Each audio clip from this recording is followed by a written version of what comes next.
Guten Tag an alle. Willkommen zurück bei Wow Spoken German. Ich bin Peter und heute habe ich eine spannende Neuigkeit. Adele, rate mal. Ich habe gestern ein Vorstellungsgespräch gehabt. Hallo zusammen. Oh Peter, das ist ja fantastisch. Erzähl uns mehr. Für welche Stelle war das Vorstellungsgespräch? Und liebe Zuhörer, heute lernen wir zusammen, wie man auf Deutsch über seinen Beruf spricht. Bleibt dran. Also, ich habe mich als Grafikdesigner bei einer Werbeagentur beworben. Ich bin so nervös gewesen. Die Chefin hat mich gefragt, was machen Sie beruflich? Und ich habe geantwortet, ich arbeite zurzeit als freiberuflicher Designer, aber ich möchte gerne in einem Team arbeiten. Das klingt sehr professionell, Peter. Und Zuhörer, habt ihr das gehört? Eine wichtige Frage ist, was machen Sie beruflich? Das bedeutet, what do you do for work? Schreibt uns in die Kommentare, was macht ihr beruflich? Seid ihr Studenten, Lehrer, Ärzte? Wir wollen es wissen. Genau. Und dann hat sie gefragt, wie lange arbeiten Sie schon als Designer? Ich habe gesagt, ich arbeite seit 5 Jahren in diesem Beruf. Aber weißt du, Adele, ich war nicht sicher, ob meine Antwort gut genug war. Peter, deine Antwort war perfekt. Seit 5 Jahren ist eine klare Information. Liebe Zuhörer, wenn jemand fragt, wie lange ihr etwas macht, könnt ihr sagen, ich arbeite seit 2 Jahren hier oder ich bin seit 3 Monaten bei dieser Firma. Das Wort seit ist sehr wichtig. Danke, Adele. Aber dann kam eine schwierige Frage. Sie hat gefragt, was sind Ihre Aufgaben in Ihrer aktuellen Position? Ich musste schnell überlegen. Ich habe gesagt, ich erstelle Logos, ich gestalte Webseiten und ich arbeite mit verschiedenen Kunden zusammen. Sehr gut. Aufgaben bedeutet Tasks oder Responsibilities. Das ist eine typische Frage in Vorstellungsgesprächen. Zuhörer, überlegt mal. Was sind eure Aufgaben bei der Arbeit oder in der Schule? Könnt ihr das auf Deutsch beschreiben? Adele, ich muss ehrlich sein. Am Anfang war ich so nervös, dass ich fast vergessen habe, wie man meinen Beruf auf Deutsch sagt. Ist das nicht peinlich? Ein Grafikdesigner, der nicht sprechen kann. Das ist völlig normal, Peter. Nervosität passiert jedem. Aber du hast es geschafft. Und liebe Zuhörer, keine Sorge, wenn ihr nervös seid. Mit unseren Podcasts werdet ihr immer sicherer beim Sprechen. Übt jeden Tag ein bisschen. Danke für die Motivation. Dann hat die Chefin gefragt, arbeiten Sie lieber alleine oder im Team? Das war interessant. Ich habe gesagt, ich arbeite gerne im Team, aber ich kann auch selbstständig arbeiten. Ich denke, beides ist wichtig. Eine kluge Antwort. Das zeigt, dass du flexibel bist. Zuhörer, merkt euch. Alleine arbeiten bedeutet to work alone und im Team arbeiten bedeutet to work in a team. Selbstständig arbeiten bedeutet to work independently. 3 wichtige Ausdrücke für die Arbeitswelt. Ja, und weißt du, was lustig war? Sie hat gefragt, warum möchten Sie den Job wechseln? Ich habe gesagt, ich möchte neue Herausforderungen und ich möchte meine Fähigkeiten erweitern. Aber in Wirklichkeit möchte ich einfach mehr Geld verdienen. Peter, das darfst du nicht sagen, aber ich verstehe dich. Zuhörer, in einem Vorstellungsgespräch sagt man besser, ich möchte mich weiterentwickeln, oder? Ich suche neue Möglichkeiten. Das klingt professioneller als ich brauche mehr Geld. Du hast recht, Adele. Ich war diplomatisch, aber dann kam die Frage, was sind Ihre Stärken? Oh je, ich habe gesagt, ich bin kreativ, ich bin pünktlich und ich arbeite gut unter Druck. War das zu viel? Nein, das war perfekt. Stärken sind Strengths. Und diese 3 Punkte sind ausgezeichnet. Zuhörer, denkt nach. Was sind eure Stärken? Seid ihr organisiert, freundlich, fleißig? Schreibt es in die Kommentare auf Deutsch. Danke. Aber die nächste Frage war schwierig. Was sind Ihre Schwächen? Ich hasse diese Frage. Wer möchte schon über seine Schwächen sprechen? Ich habe gesagt, manchmal bin ich zu perfektionistisch. Ist das eine gute Antwort? Das ist eine klassische Antwort, Peter. Schwächen bedeutet Weaknesses. Viele Menschen sagen, Ich bin zu perfektionistisch, oder? Ich arbeite zu viel. Das ist diplomatisch. Aber ehrlich gesagt, Chefs kennen diese Antworten schon. Liebe Zuhörer, seid authentisch, aber nicht zu negativ. Adele, ich war so erleichtert, als das Gespräch fast vorbei war. Aber dann hat sie gefragt, haben Sie Fragen an mich? Ich wusste nicht, was ich fragen sollte. Also habe ich gefragt, wie sieht ein typischer Arbeitstag in dieser Position aus?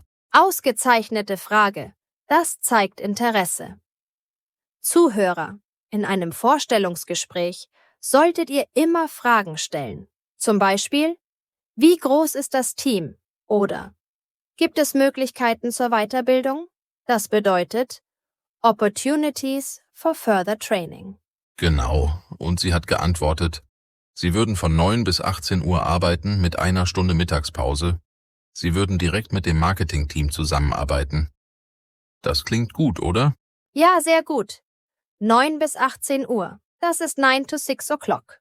Zuhörer, wie sind eure Arbeitszeiten? Arbeitet ihr von 9 bis 5?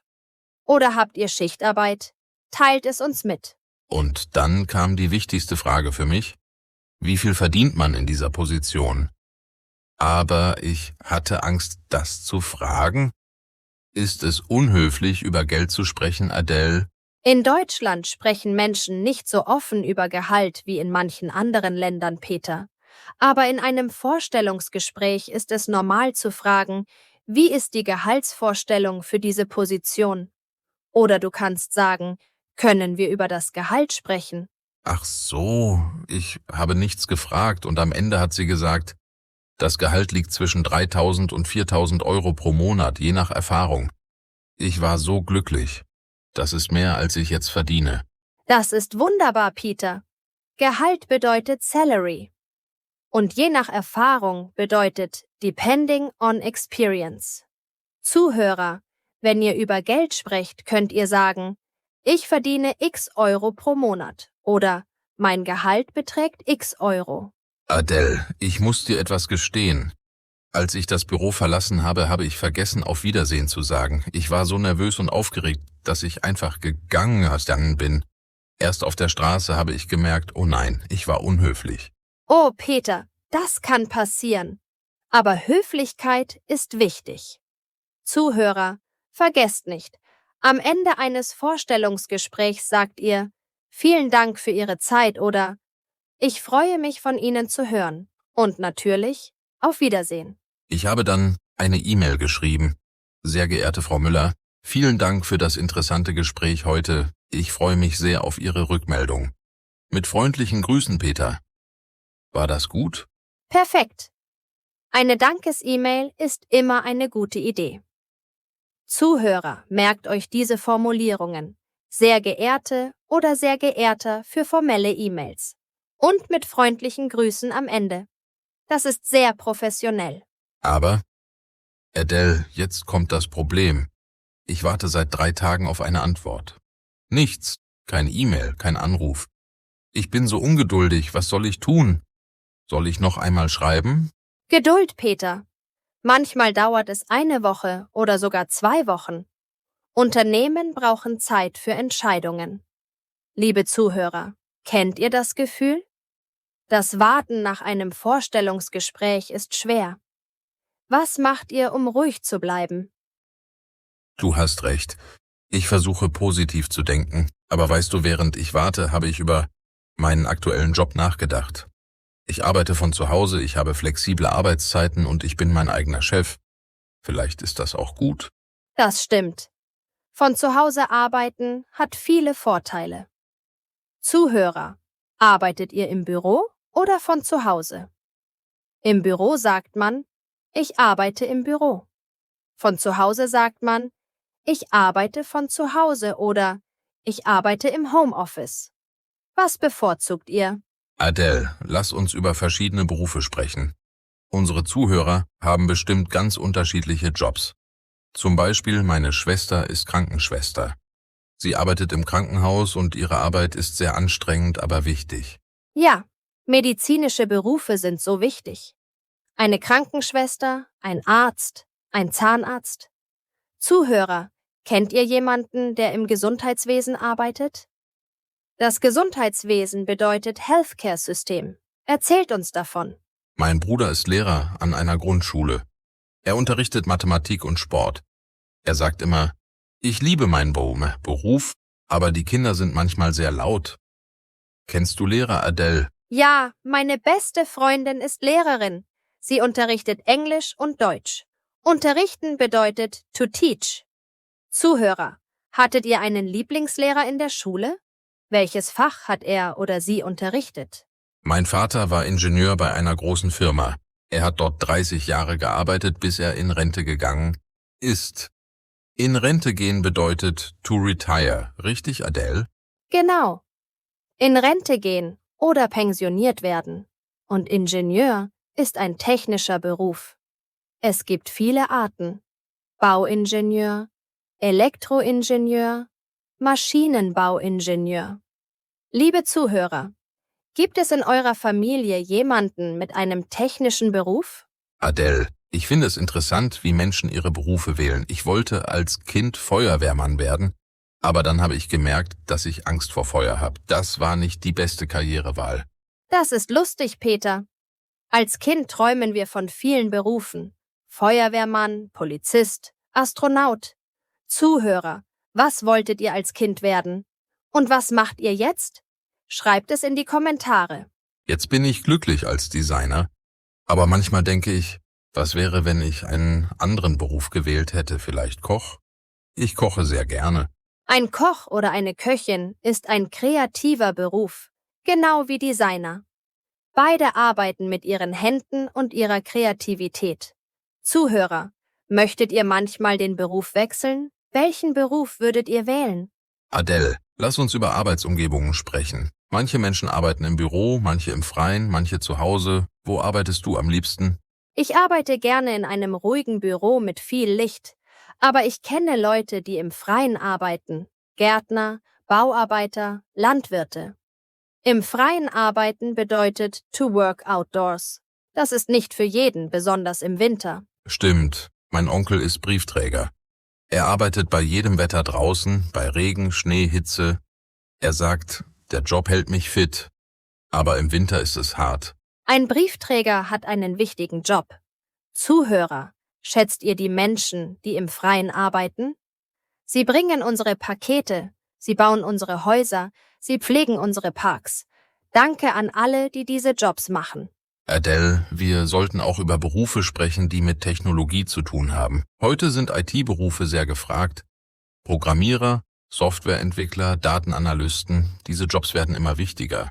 Absolut. In der IT-Branche gibt es viele Möglichkeiten. Die IT-Branche bedeutet die IT-Industry. Zuhörer, arbeitet jemand von euch in der IT? Oder möchtet ihr in diesem Bereich arbeiten? Es ist ein spannendes Feld. Mein Freund ist Programmierer. Er verdient sehr gut, aber er sagt, die Arbeit ist manchmal stressig. Er muss oft Überstunden machen. Überstunden bedeutet Overtime, oder? Ja, genau. Überstunden machen bedeutet to work overtime. Viele Menschen machen Überstunden, besonders wenn Projekte wichtig sind.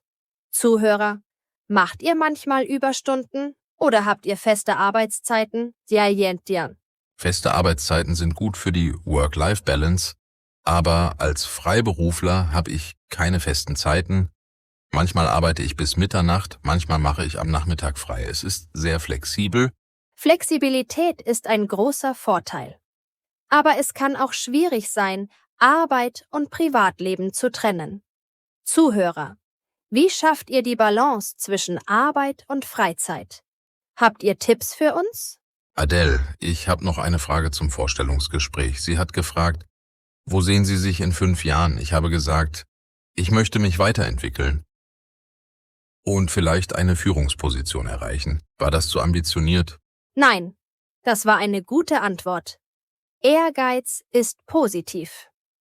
Eine Führungsposition bedeutet a Leadership-Position. Zuhörer, habt ihr berufliche Ziele? Möchtet ihr eine Beförderung? Eine Beförderung bedeutet a promotion. Träumt groß. Du motivierst mich, Adele. Aber weißt du, manchmal habe ich Zweifel.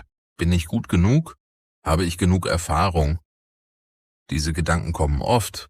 Peter, jeder hat manchmal Zweifel. Das ist menschlich. Aber du hast 5 Jahre Erfahrung.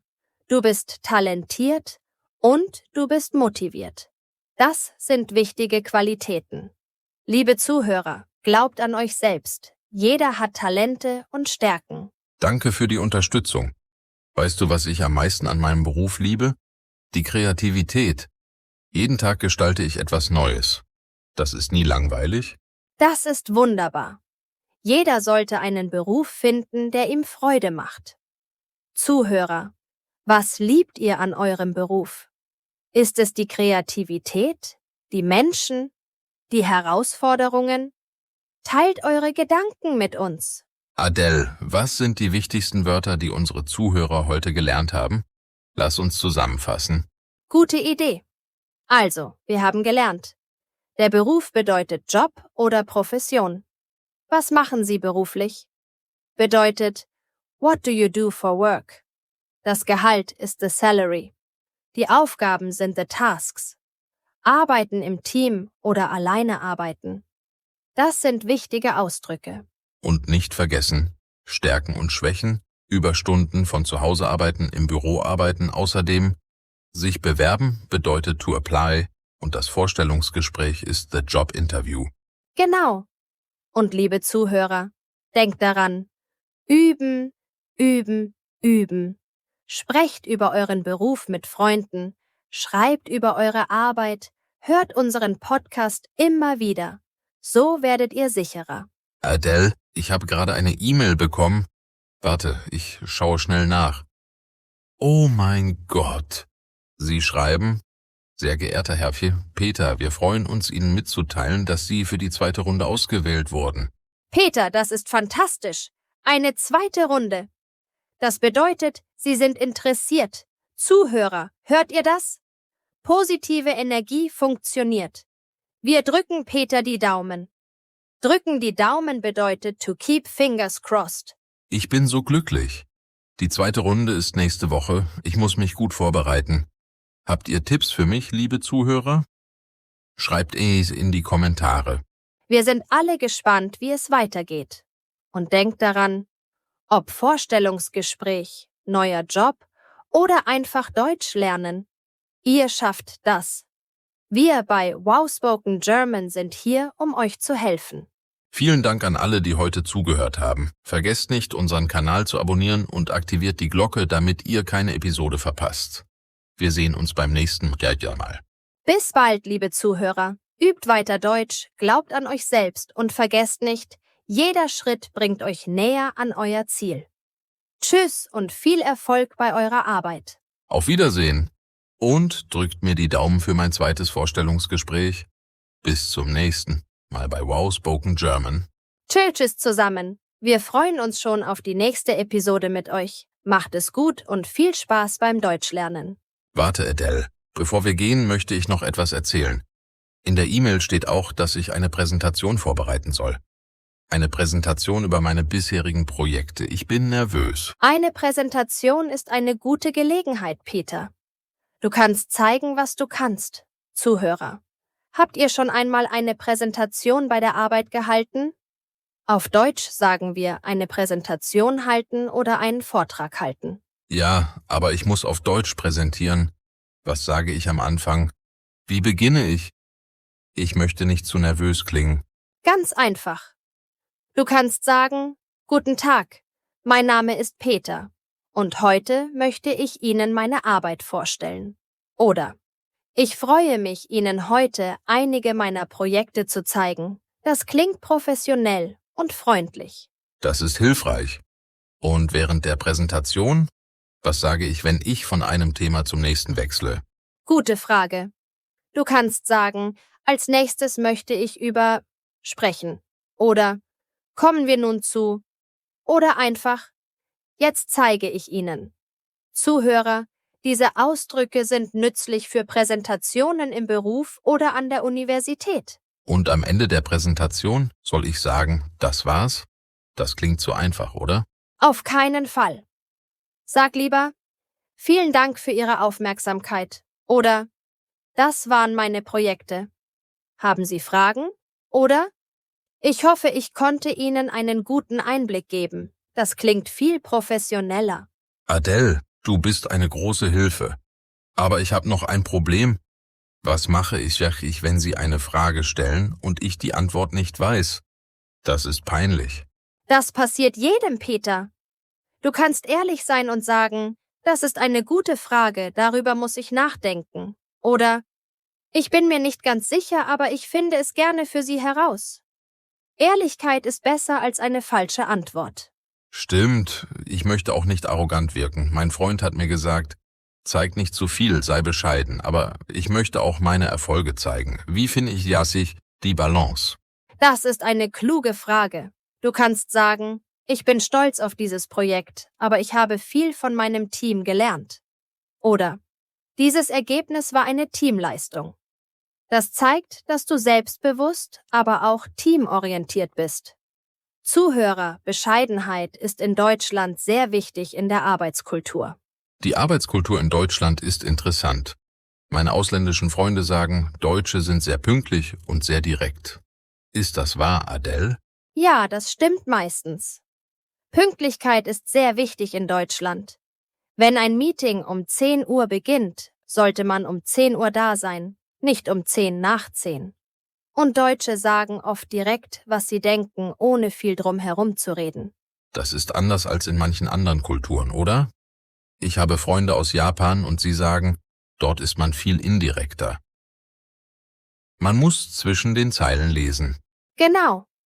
Jede Kultur hat ihre eigene Arbeitsweise. In Deutschland schätzt man Effizienz, Klarheit und Struktur. Liebe Zuhörer aus anderen Ländern, wie ist die Arbeitskultur bei euch? Ist Pünktlichkeit wichtig? Seid ihr direkt oder indirekt? Erzählt uns davon. Adele, ich habe auch über die Probezeit nachgedacht. In der Stellenanzeige stand Probezeit 6 Monate. Was bedeutet das genau? Die Probezeit ist eine Testphase am Anfang eines neuen Jobs. Normalerweise dauert sie 3 bis 6 Monate. In dieser Zeit können sowohl der Arbeitgeber als auch der Arbeitnehmer leichter kündigen. Das gibt beiden Seiten die Möglichkeit zu sehen, ob es passt. Ach so. Also ist es wie eine Testphase für beide? Der Arbeitgeber testet mich, aber ich teste auch die Firma? Genau. Es ist eine Zeit, um zu sehen, ob die Arbeit, das Team und die Firma zu dir passen. Zuhörer, hattet ihr schon eine Probezeit? Wie war eure Erfahrung? War es stressig oder interessant? Das beruhigt mich. Ich dachte nur, ich werde getestet. Aber ich kann auch sehen, ob mir die Arbeit gefällt. Das ist fair. Absolut. Und Peter, noch etwas Wichtiges. In Deutschland haben Arbeitnehmer viele Rechte. Zum Beispiel, jeder hat Anspruch auf Urlaub. Normalerweise mindestens 20 Tage pro Jahr, oft sogar mehr. 20 Tage Urlaub. Das ist gut. In manchen Ländern gibt es viel weniger. Und was ist mit Krankheitstagen? Wenn ich krank bin, muss ich trotzdem arbeiten? Nein, auf keinen Fall. Wenn du krank bist, bleibst du zu Hause und ruhst dich aus. Du musst deinem Arbeitgeber Bescheid geben und ab dem 3. Tag ein Attest vom Arzt bringen. Ein Attest ist ein offizielles Dokument vom Arzt, das bestätigt, dass du krank bist. Und bekomme ich trotzdem mein Gehalt, wenn ich krank bin? Ja, in Deutschland bekommst du Lohnfortzahlung im Krankheitsfall. Das bedeutet, du bekommst dein Gehalt weiter, auch wenn du krank zu Hause bist. Das ist ein wichtiges Recht für Arbeitnehmer. Das ist beruhigend zu wissen. Zuhörer, wie ist das in euren Ländern? Bekommt ihr Gehalt, wenn ihr krank seid? Wie viele Urlaubstage habt ihr? Das sind wichtige Fragen. Jedes Land hat andere Regelungen. Aber Peter, denk auch an andere Vorteile, die ein Job bieten kann. Zum Beispiel betriebliche Altersvorsorge. Das ist eine Rente vom Arbeitgeber. Oder Weiterbildungsmöglichkeiten. Was sind Weiterbildungsmöglichkeiten genau? Das sind Kurse, Seminare oder Schulungen, die dein Arbeitgeber bezahlt, damit du neue Fähigkeiten lernst. Zum Beispiel ein Sprachkurs, ein Computerkurs oder ein Managementkurs. Das ist sehr wertvoll für deine Karriere. Das klingt toll. Ich möchte auf jeden Fall im Vorstellungsgespräch fragen, ob es solche Möglichkeiten gibt. Vielleicht kann ich einen Kurs über neue Designsoftware machen. Sehr gute Idee. Das zeigt, dass du motiviert bist und dich weiterentwickeln möchtest. Arbeitgeber mögen das. Zuhörer, habt ihr schon Weiterbildungen durch euren Arbeitgeber gemacht? Welche Kurse würdet ihr gerne machen? Adele, jetzt fühle ich mich viel besser vorbereitet. Ich weiß, was ich sagen soll, ich weiß, welche Fragen ich stellen soll und ich verstehe die Arbeitskultur besser. Das freut mich, Peter. Du wirst das super machen. Und liebe Zuhörer, denkt daran, Vorbereitung ist der Schlüssel zum Erfolg. Ob Vorstellungsgespräch oder Deutschlernen. Je mehr ihr übt, desto besser werdet ihr. Stimmt. Und ich habe auch gelernt, dass es okay ist, nervös zu sein. Nervosität zeigt, dass mir der Job wichtig ist. Genau. Ein bisschen Nervosität ist normal und sogar gut. Es hält dich wach und konzentriert. Aber zu viel Stress ist nicht gut. Zuhörer, wie bereitet ihr euch auf wichtige Situationen vor? Meditiert ihr? Macht ihr Sport? Teilt eure Tipps. Ich werde am Abend vorher früh schlafen gehen, am Morgen einen Kaffee trinken und tief durchatmen. Und ich werde positiv denken. Perfekter Plan. Und vergiss nicht, sei du selbst. Authentizität ist wichtiger als Perfektion. Die Firma sucht einen Menschen, nicht einen Roboter. Danke, Adele, und danke an alle Zuhörer für eure Unterstützung. Eure Kommentare motivieren mich immer. Bitte schreibt uns, wie eure Erfahrungen für Forschung mit Vorstellungsgesprächen sind. Ja, wir lesen alle Kommentare und freuen uns über jeden einzelnen. Und vergesst nicht, jeden Tag ein bisschen Deutsch üben macht einen großen Unterschied. Kleine Schritte führen zu großen Erfolgen. So, jetzt muss ich wirklich gehen und meine Präsentation vorbereiten. Wünscht mir Glück, liebe Zuhörer. Viel Glück, Peter, du schaffst das. Und liebe Zuhörer, wir sehen uns in der nächsten Episode. Bis dahin, bleibt neugierig, bleibt motiviert und habt Spaß beim Deutschlernen. Auf Wiedersehen und bis bald. Danke, dass ihr heute dabei wart. Macht es gut. Tschüss und bis zum nächsten Mal bei Wow Spoken German. Wir sind immer für euch da.